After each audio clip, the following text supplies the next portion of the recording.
Welcome to the Economy Creators podcast and radio show on KFred Lifestyle Optimization Radio. I'm your host, Mary Farias. Economy Creators spotlights real stories of entrepreneurs and creators building their own personal economies around their unique interests, talents, and experiences. If you're an economy creator and would like to be on the show, I invite you to reach out and apply to be a guest. I love meeting and spotlighting economy creators. I am so excited to be here with my guest, Sara Fernandes. She is incredible, everybody. I've met her through the work that I did as a co author of a book that I wrote with a few other women. And Sara was a breath of fresh air, and she has stayed in my world. It's so wonderful, the things that happen out of collaboration. So, Sara is my guest today. She is a clarity and growth coach. She's the editor of LM Magazine, and she is the leader inside Life Mastery Circle. And she helps purpose seeking women discover clarity, confidence, and courage so they can start creating the life they truly want. Welcome, Sara. Thank you. Thank you so much for having me. I'm really excited to be here in this new journey of yours. Thank you. I'm so excited that you're a part of it. And that's so true. You came into my life, let's see, in 2023 when we launched Discovering Something Greater. And we've been in each other's life ever since in different iterations, in different ways. But at one point, at least, you said that that was your favorite book. What is something that allowed you to enter into this world that I've kind of created around personal development and self-development and had you stay in it? And why are you still here? That's such a great question. I absolutely love that book and I reference it a lot. It doesn't have words that you need to look up in a dictionary. It's very you can have it like almost like a life book, something that you just open and you read a little bit and you're like, oh, I needed that today. And I realized at that moment that we don't need to make it complicated. We can really build things that are accessible and talk in a way that everybody is going to understand us. Because I always felt a little bit intimidated with the self development community because I always felt that I didn't quite belong. I met you through the book, like you said. I read the book. I had the opportunity to hear you speak about it, and you had your community, and I kind of started to check it out, see what it was all about, and I absolutely fell in love with Bob Proctor and everything that he talks about and that you talk about, and I saw you straight away as a leader. I saw you as someone that I probably wanted to have in my world. Oh, well, thank you for that. That's so wonderful. And I am so glad you're in my world because you are such a wonderful joy to be in meetings with and be in networking meetings with and be a part of everything that I'm doing. So I really appreciate that. Sara, enough about me. Tell me about you. Who is Sara Fernandez? What makes you you? What makes you unique? What makes you relatable? Tell us about you. I'm a midlife woman who has gone through a lot of change, a lot of iterations, if you will. And I'm always trying to figure out who Sarah is. The next version or the best version of Sarah. Who is it? And that's your fault because that's you know self-image scripting, all the things that we do inside your community. I'm a wife first of like that's kind of my primarily role and the one that I take very seriously that I love. Mom, love that. And then for a long time I didn't think this was like one of my pillars, but actually it turns out it is. I'm a teacher. I love teaching, and that's actually what I went to school for. And for some time before, when I was getting my certifications for life coaching and all the other things I did in life, I thought, I don't even know what my purpose is. I don't know what I'm doing here. I don't know what I'm supposed to be doing. And guess what? I always end up with teaching, and I love it. Yes, it might be English or literature, but it might be about life lessons and it might be about something else, you know? And so I absolutely love that. I truly believe that teaching is my calling, whatever the subject. Yeah. Oh, when did you really believe that? And when did you really decide that, okay, this is who I am and I'm going to capitalize on this? Mm, Not very long time ago, I think I was either listening to Bob Proctor. I was reading a book that you recommended or that, and I read that, your purpose doesn't have to be something that you are going to be making money at. It is something that it's an absolute joy and that you love doing it. It doesn't need to be what you do to earn money to live your life. And at that moment, I realized that not only teaching was the thing for me, it was actually the thing that was bringing me money. Isn't that interesting? The thing we love is the thing that brings us money the most. Isn't that interesting? Right? Yeah, I love it.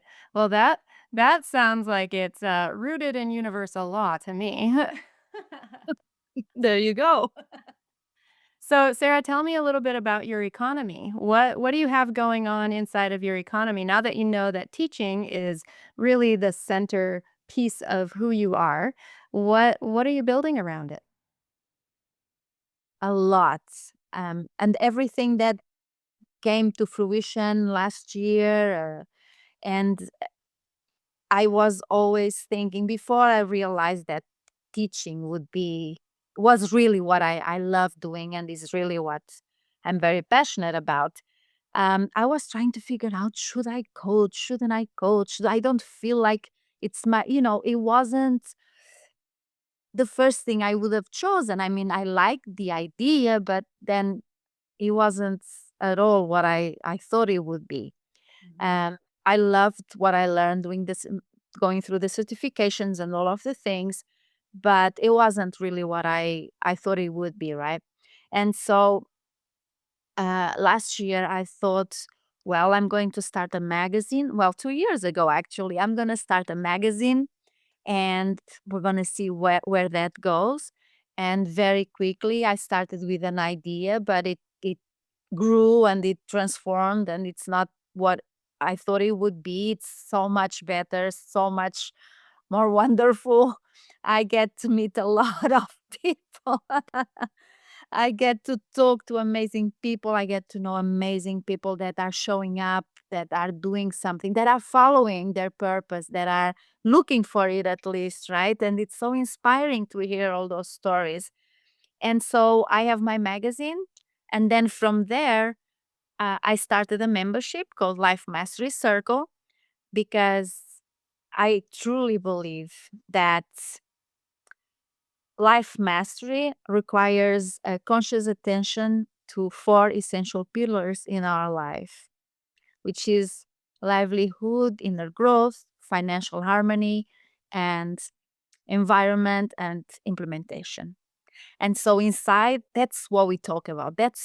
Those are the four things that we're always going around. So I help the women in there. It's mainly for midlife women or women who have small businesses. And we talk about creating multiple income streams. We talk about um, self growth a lot. We talk about, mindset, all those things. We talk about personal finance. And then we bring it all together and uh, adapt it to our life, not the other way around. And so that's really important to me. So I have that going on. And then I have a lot more things that I'm doing that I absolutely love. And so I do low content publishing on so that is another way that I create my own economy. Wonderful. I love it. Let's talk a little bit more about the magazine because when we talk about a personal economy, we notice that because our life evolves, so do our interests and so does our economy as we learn more and grow more. So your magazine started out as the central focus. Yes. And then and then you did something incredible. And I when you did this, I was like, "She's got it." Because at one point, and it was within the last year at some point, right, that you, made your magazine free to anyone and everyone.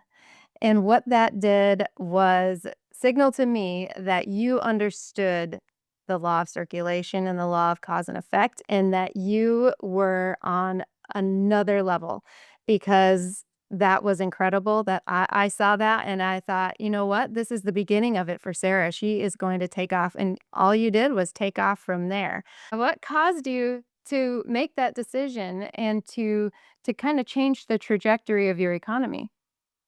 Yes, so the magazine was a paid subscription. I was already having amazing people writing for the magazine, but I had 50 people that were getting the subscriptions. I didn't think that was the best I could do. And so, yes, I decided to make the magazine free for everybody. And that opened up so much. The people that were subscribers in the magazine and paying, they went into Life Mastery Circle. So I can support them in another way for the same price of the magazine, right? And then with the magazine, people can advertise. I sell the cover of the magazine. There's a lot that's going on. And so finally, you're right, everything took off because now I have a lot more products that I'm selling with the same magazine. And it's generating a lot more money than it was when it was a paid subscription. Isn't that amazing? I love that. Amazing. Yeah. We just start rethinking the same thing and noticing that there are so many more opportunities that are available to us. So, I love it. I love it. So, Sarah, the next question I have for you revolves around desire because desire is really where it all begins. You grew up in an entrepreneurial family, but you also had a 9 to 5 before you started your magazine, before you started Life Mastery Circle and all of this. So, what was it that drew you from that 9 to 5 job to this creative career? What do you think? What was that pull that brought you to this new place? A lot of things. I've always been very creative. I've always had side hustles. I like being busy, but with things that I like to do. Because I get a lot more done. And so, um, one of the things was I grew up in Australia. And so, my first part time job, I was 15 years old. Like all my friends, everybody had a part time job. I wanted a part time job, and off I went to get a part time job. And then, when we came back to Portugal, I was 18. I got married at 19, and I was mom at 20. Okay. So everything, and I was in school during all this time, and I continued in school for a few more years. And so I always wanted to do something different, but at the same time, I thought, and my goal was when I turned 50, I don't want to work anymore because I've worked all my life and I've always done a lot of things. I always had two jobs going on, like one job and some side hustle or something like that. And so that was one thing. And another thing was that I knew that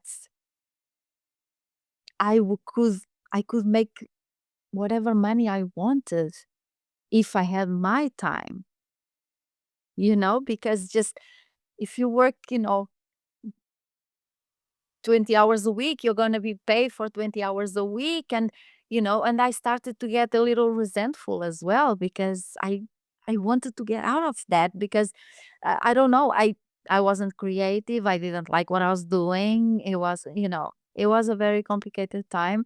And I knew that there's no limit to what we can earn when we work for ourselves, when we decide. And then I could also have my own time. I could work the hours I wanted to work.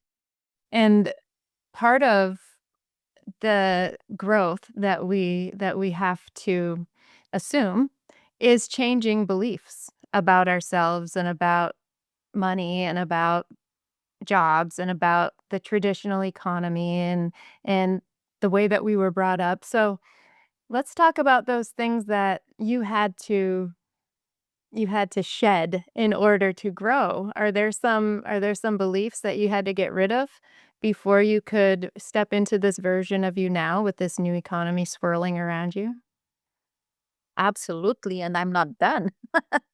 It's a constant work, you know. It's you always have something more that you can release because you learn more. The more you know, the more you know, and you cannot go back. So you have to leave these things behind, these ideas or these beliefs, like you say. And yes, I grew up in an entrepreneurial family. But what's interesting, and actually, it just came to me at the beginning of this week, that my parents had a business, but they never expected it to do better than the people around them that they saw. You know, there was never the goal of making it great or where can we go. No, it's like this. Oh, aren't we lucky that we have this, right? And so it was really interesting. And I've just realized that we put these limitations. And so that's the one I'm still working on. And that's probably why it came to me right now. But, I had to, from thinking, who do you think you are, from, mindset, from even behavior, because if you want something, yes, you can visualize it, you can put it out into the world. But if you don't go out into the world as well and start, making it happen, it's not gonna happen. And so I'm a lot of times I had to choose to create that habit of showing up, that habit of doing it. Even when everybody else is at the beach or something, if it could get hard. And so there was a moment there that I was really struggling with that I had to leave behind. And what was amazing is that from the moment I started the magazine and I started the membership, I just want to show up. I feel like it's my calling. I love it so much. I am I want to do everything for it. I want to show up. I show up daily for my membership. In calls, I do whatever. It suddenly it wasn't an issue anymore, right? And so that was something I had to work on at the beginning, and maybe I think it was both alignment and working on it, right? Because I could work on it, but if I still didn't like showing up, I suppose it would still be hard, but it's not anymore. So that was big for me. Yes, that one, and the money. The money was, and still is. I'm still working on that. Well, we're always working on ourselves, aren't we? If we're not, we're stuck, and that's really what it comes down to. Before we continue with Sarah and dive into part 2 of our interview, I wanted to take just a minute to highlight something important that she described doing in her personal growth journey of creating her own economy. Sarah mentioned realizing and embracing the fact that she is a teacher at heart.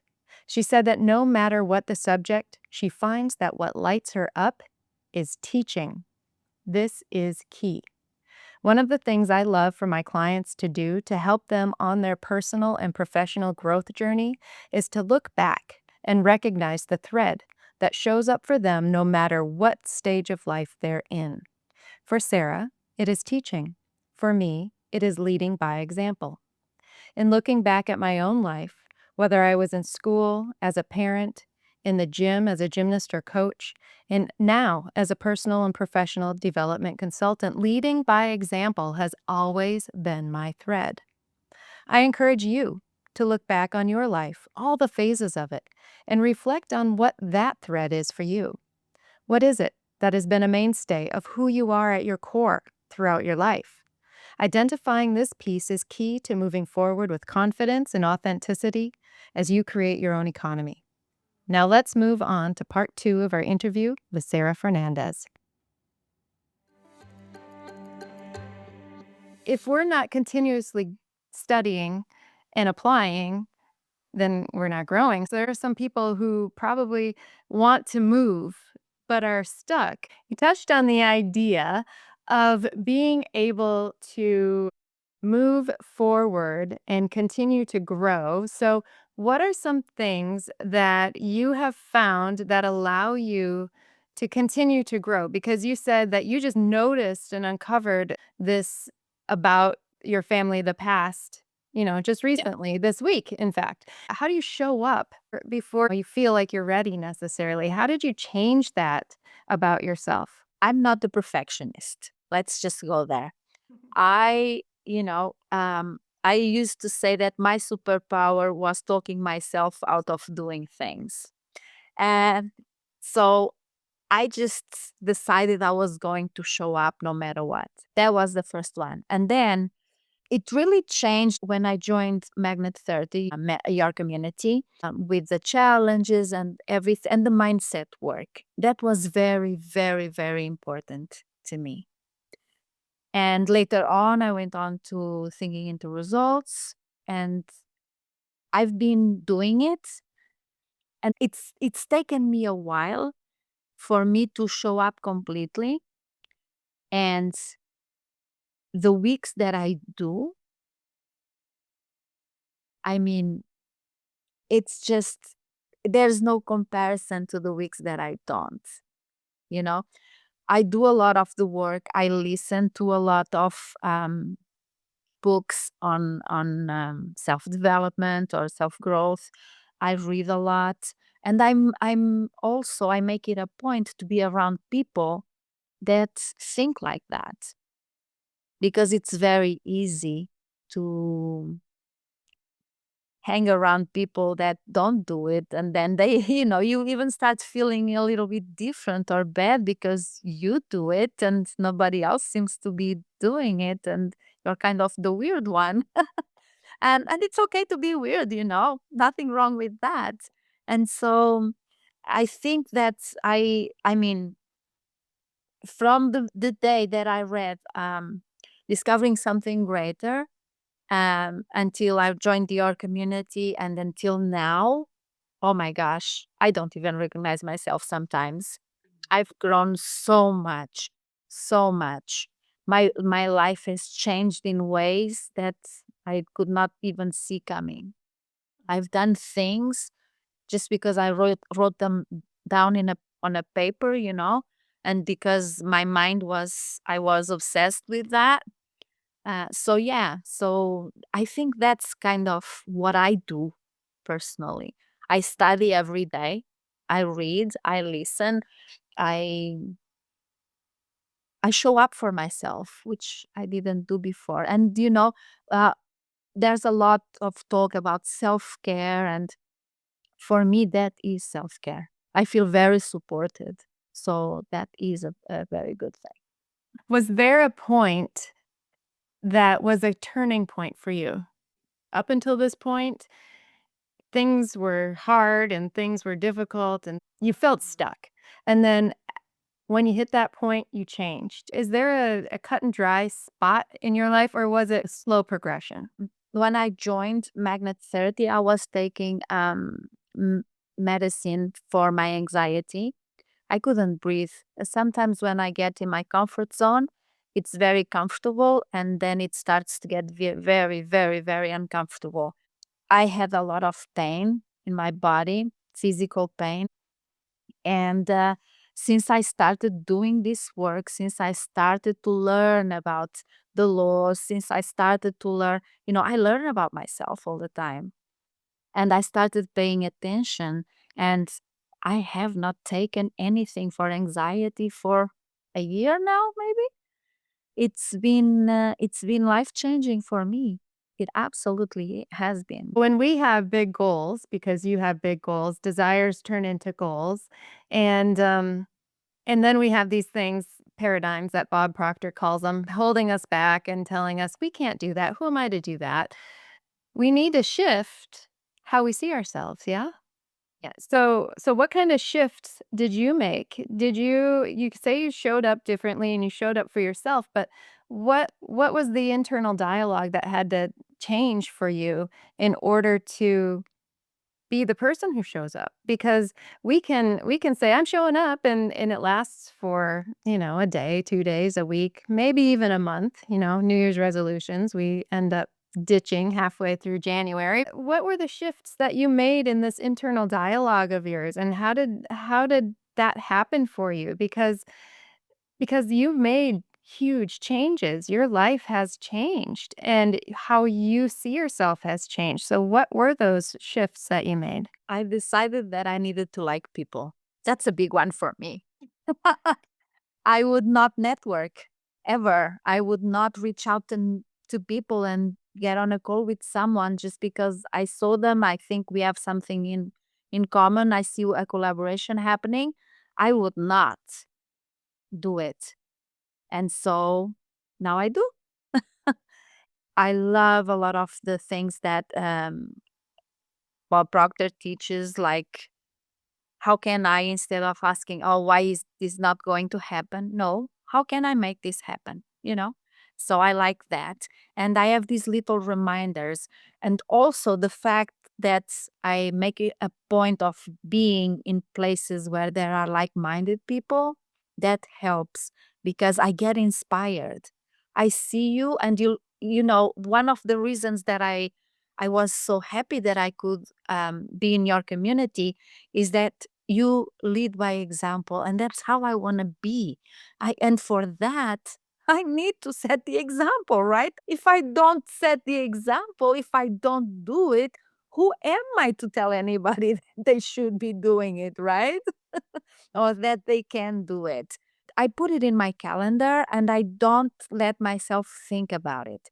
Because if I think, I have a meeting tomorrow at 6. Oh, do I want to go? I don't want to go, and then I start to talk myself out of it and canceling out. What if I cancel? Or no, it's in the calendar. It's going to happen. It's not up to me anymore, right? And so I tell myself these things, and now I don't even think about it twice anymore. It just went. And then there's that self-image script. I updated mine today. Um and it says, it's very specific. It says exactly the clothes I wear. It says how I show up. It's there. I wrote it. So if I said I want to be that person, what's stopping me? It's that decision that we have to make. It's that, yes, you have to decide and you have to go for it. And so Yeah. for me, that's kind of how it works for me. Yeah. Well, and it sounds like you make a decision that this is who I'm going to be, and then you start doing those things and making those habits, like the calendar, for instance. Like you said, well, I put it in the calendar and then I just trained myself not to question it. So you touched on the fact that your personal story shows up. You want to be a leader, and so you want to lead by example and say, "This is how you have a fulfilled life and a balanced life," and all of that. So, what are some of the unique interests and experiences and talents that you're drawing on to create this economy around you? I started low content publishing 2019 because I didn't want to talk to people. And I wanted to come home and work for myself, but I didn't want to talk to people or work with people because, people are flaky and guess what? That's what I was attracting because that's what I was putting out there. That's what I was constantly thinking about, you know, and um and that was happening, so I did not want that, and I didn't realize that I had to change it and say what I really wanted, right? And so that's how low content publishing happened for me. And then, um was the coaching, and I thought, "I wanna be a coach, it would be really cool to be a coach," and then I did a couple of coaching certifications, and I was not prepared when I came out of there. to be a coach. That's just what it was. And so I didn't think I had it in me to be a life coach. And so then came the magazine because I thought I can create resources for life coaches or something like that. And very quickly that evolved into being a magazine for midlife women and for women in general. And that evolved into what we just talked about, how that went. And then the membership. And then I now I coach inside my membership and I love it. But it's in my head, I had to, it was a process and it happened that way because at one point I thought I'll never use those certifications, because I really don't think I have what it takes. And I was wrong. Ah, you proved it. Right? But I think the journey is also, and it's very interesting. And sometimes I used to feel that I was losing time doing this or that because that wasn't really what I wanted to do.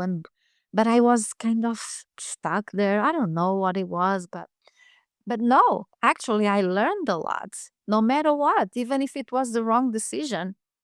But when you first heard probably the statement that make the decision and then all of the resources, opportunities, money, people, all the things you need to make it happen will show up. When you first heard that, did you believe it? No, And do you believe it now? I do. Why? The reason I didn't believe it is because I never paid attention before. I didn't even know to pay attention to that, right? And then when you look back and you go, "Oh." And yes, I do believe that because I know that's how it happens. Like, the story about the buying the house, I don't have money. Well, until we decide that we're going to buy the house, we don't need the money, right? Yeah. And so, yes, I have a lot of evidence in my life that that is how it happens. Make the decision, you start seeing the steps. What can I do today to move me towards that? And goals that I had come quicker than I even, you know, I give myself a certain time to achieve them, and then suddenly it's happening, and then suddenly it's even bigger than that. I achieved that, but I'm already achieving another thing that we didn't know was even a thing. And so that's so interesting now that I know a little bit more and that I pay attention to these things. It's Yeah. incredible. You're right. You don't fully believe that statement until you try it. And then you notice, just like what you said. And Steve Jobs said something really important that you can't connect the dots looking forward, but you can connect the dots looking backwards. You have this incredible economy swirling around you that's evolving and getting better and better and better every time I talk to you. What's next? What are you the most excited about? I am so excited to hear about this. Okay. So, you know how I say that I jump into stuff. I just show up. I don't let myself. And so I was talking to someone and I said, I read the decision article by Bob Proctor and I love it. And for like 2 months I read it every single day. And then I said, you know what? I'm gonna write a book about decision.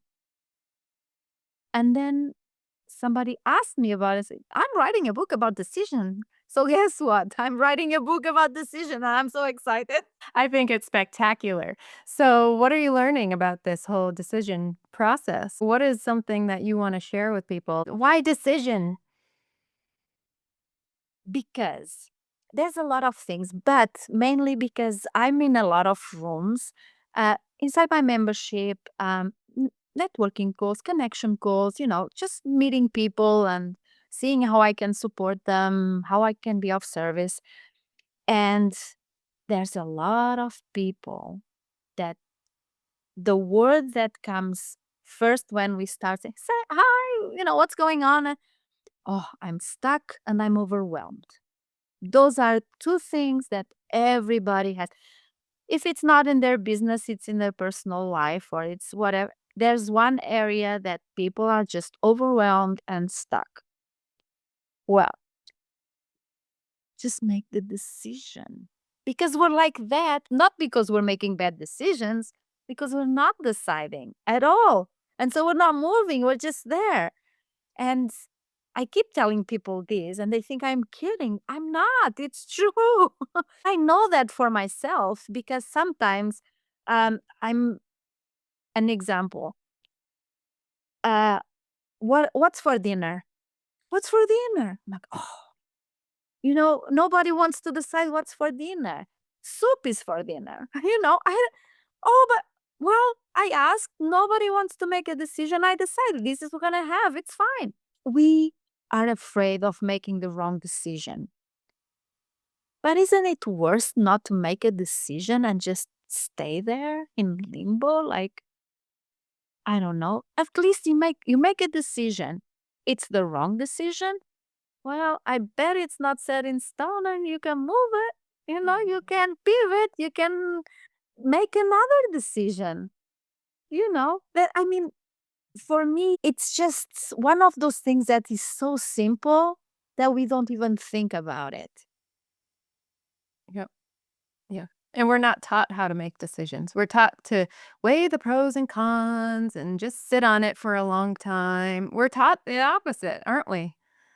We Right. are. We're taught to make it the right decision before we make it, Yeah, right? exactly. Yeah. And then, some people want to wait and see the end result before they make a decision. Well, if Mhm. I go this path, what's going to happen? What's it? Well, the journey is the fun. So when is your book coming out? In September. Mm. I want to say 7th. Yes. Awesome. And how's it going? It's going. I have in my calendar, I write 1 hour a day. That's how it gets done. Exactly. But with everything. So It's one decision leads to another decision and keeps rolling. absolutely. Yes. Yes. And sometimes it's a small decision. It's like looking back, like you say, to connect the dots. Well, we met because I made a decision, right? Life is a series of decisions. Where can people reach you if they want to learn more about you? Well, they can go to my website. They can go to lifemasterymagazine.com or thesarafernandez.com. And I'm on LinkedIn and I'm on Facebook and all those places. I have a YouTube channel. So yeah, I'm everywhere. Well, and the fact is that when we start building our economy, like you started with the magazine, for instance, and then it evolves, and then we learn that we can change it into something different, and then we can create something new out of it, and then it spins into this, and then it spins into that, and then you're writing a book on decision, and it's amazing. So I think that you're a prime example of building your own economy and being an economy creator and showing that it it can be done and you can work through these desires and honor them and move towards them and keep moving, keep growing. And I think it's wonderful and there's no stopping you. We'll see. But I tend to agree. Yes, I absolutely agree with that. And when you start making the decision, I mean, it's halfway there. Whatever it is that you want to do. Um, and again, some people just don't do it. Sometimes they are afraid, and sometimes um they are afraid of what other people are gonna think about their decision, and Mhm. that is just joy killer. A joy killer. That's right. We want joyful. Well, thank you, Sarah. This is such a nice conversation. Thank you for sharing your stories with us. And thank you for just being in my world because you make it brighter. Oh, thank you. You make my world brighter. So Oh, thank you so much. thank you. And thank you for listening. Are you an economy creator? I want to meet you. Join me for my free Economy Creators Challenge that I host the first week of every month. And if you're interested in being on the Economy Creators podcast and radio show here on KFred Lifestyle Optimization Radio, please reach out and apply. I can't wait to meet you.